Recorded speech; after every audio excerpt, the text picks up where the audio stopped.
The Middle East is once again on the brink of a major escalation as reports emerge that Israel has launched a series of strikes deep inside Iran. Explosions have been reported across several Iranian cities, including Tehran, Tabriz, Kermanshah, and Isfahan. Images and videos circulating online show smoke rising from multiple locations, with Israeli officials claiming the attacks targeted military assets and infrastructure connected to Iran's military capabilities. These developments come just hours after former U.S. President Donald Trump gave an interview in which he suggested that diplomatic efforts between the United States and Iran were still alive. Trump claimed that he had personally spoken with Israeli Prime Minister Benjamin Netanyahu, and that Netanyahu had agreed to refrain from launching further attacks against Iran. According to Trump, this pause was intended to create space for additional negotiations aimed at reaching a broader agreement with Iran. However, the latest strikes appear to tell a very different story. If the reports are accurate, Israel has moved forward with military action despite those public assurances. The attacks have immediately raised questions about the current relationship between Washington and Jerusalem and whether the two governments are operating in coordination or pursuing separate strategies. The situation becomes even more complicated when viewed in the context of the broader conflict that has been unfolding across the region. For months, tensions between Israel and Iran have been escalating through direct attacks, proxy conflicts, and retaliatory operations. Every strike has been followed by threats of retaliation, creating a cycle that many analysts fear could spiral into a much larger regional war. One of the most significant developments reported in the latest wave of attacks involves the Karun petrochemical complex in Iran's Khuzestan province. Khuzestan is one of Iran's most important energy-producing regions, making any attack on infrastructure there particularly sensitive. Iranian media sources have reported damage to facilities in the area, while videos shared online appear to show smoke rising from industrial sites. Iran has repeatedly warned that attacks on its energy infrastructure would trigger a major response. Iranian officials have previously stated that if their oil, gas, or petrochemical facilities are targeted, they could retaliate against energy infrastructure across the Gulf region.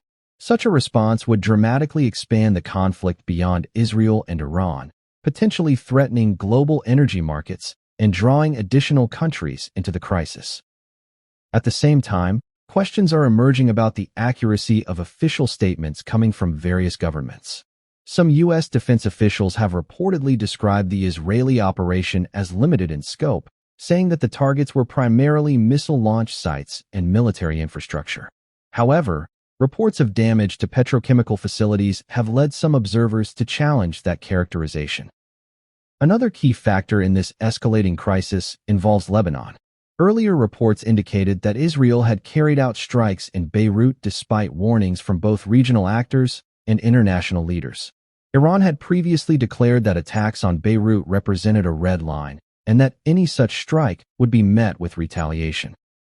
Following those events, Iran reportedly launched missiles toward Israel, describing the action as a response to Israeli operations in Lebanon.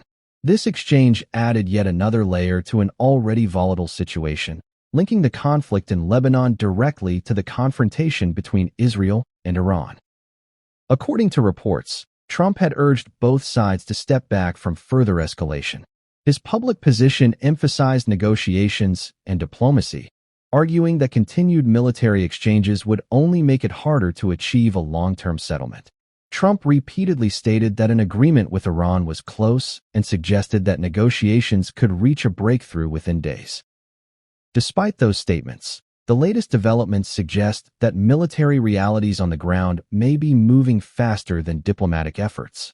Whether due to strategic calculations, security concerns, or political pressures, the parties involved appear to be continuing their operations despite calls for restraint. As news of the strikes spread, reports also emerged indicating that Iran and its allies were preparing a response. Military observers began tracking missile launches and other military activity across the region. Some reports suggested that ballistic missiles had been launched toward Israel from multiple locations. At the same time, there were indications that groups aligned with Iran elsewhere in the region were becoming increasingly active. This raised fears that the conflict could expand beyond a direct Israel-Iran confrontation and involve multiple fronts stretching across the Middle East. The possibility of coordinated retaliatory operations has become one of the greatest concerns for regional security experts. Every new strike increases the risk of miscalculation. A single attack on a strategic target, a civilian area, or critical infrastructure could trigger a broader military response that becomes difficult to contain. Political reactions have been equally intense. Supporters of the Israeli government argue that Israel has the right to defend itself and to act against threats before they become more dangerous. Critics, however, contend that continued military escalation undermines diplomatic efforts and increases the likelihood of a wider war. The debate extends to the role of the United States as well. Some analysts believe Washington is attempting to balance support for Israel with efforts to avoid being drawn directly into another Middle Eastern conflict. Others argue that American influence over events may be more limited than public statements suggest. Questions about coordination between Washington and Jerusalem have become especially important. Some observers believe the latest strikes demonstrate that Israel is prepared to act independently when it views its security interests as being at stake. Others speculate that even actions that appear independent could still involve private coordination behind the scenes. Regardless of which interpretation proves accurate, the optics are significant. Public statements suggesting restraint followed by military action create uncertainty about decision-making processes and diplomatic commitments. This uncertainty can complicate negotiations and make it more difficult for outside parties to assess the true intentions of those involved. Meanwhile, citizens across the region continue to bear the consequences of the escalating conflict. Residents in affected areas have reported explosions, disruptions, and growing anxiety about what might happen next. Families on all sides are watching developments closely, concerned that the situation could deteriorate further. Financial markets and energy traders are also paying close attention.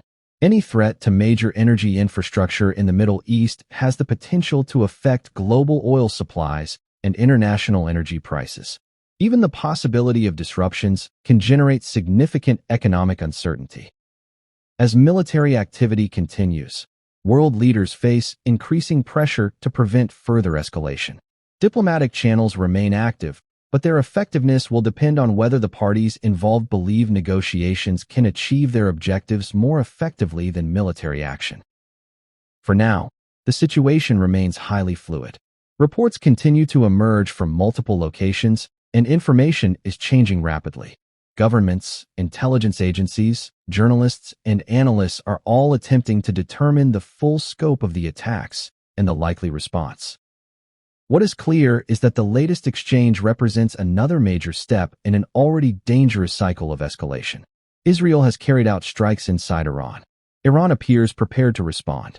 Regional actors are closely watching events unfold, and the possibility of a broader conflict remains a serious concern. The coming hours and days will likely be critical.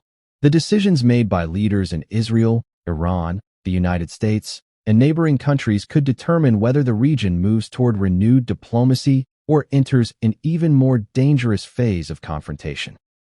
As the world watches, one question remains at the center of this crisis. Can diplomacy regain momentum before military escalation pushes the region beyond the point of no return? That is the question policymakers, military leaders, and millions of ordinary people across the Middle East are now waiting to see answered.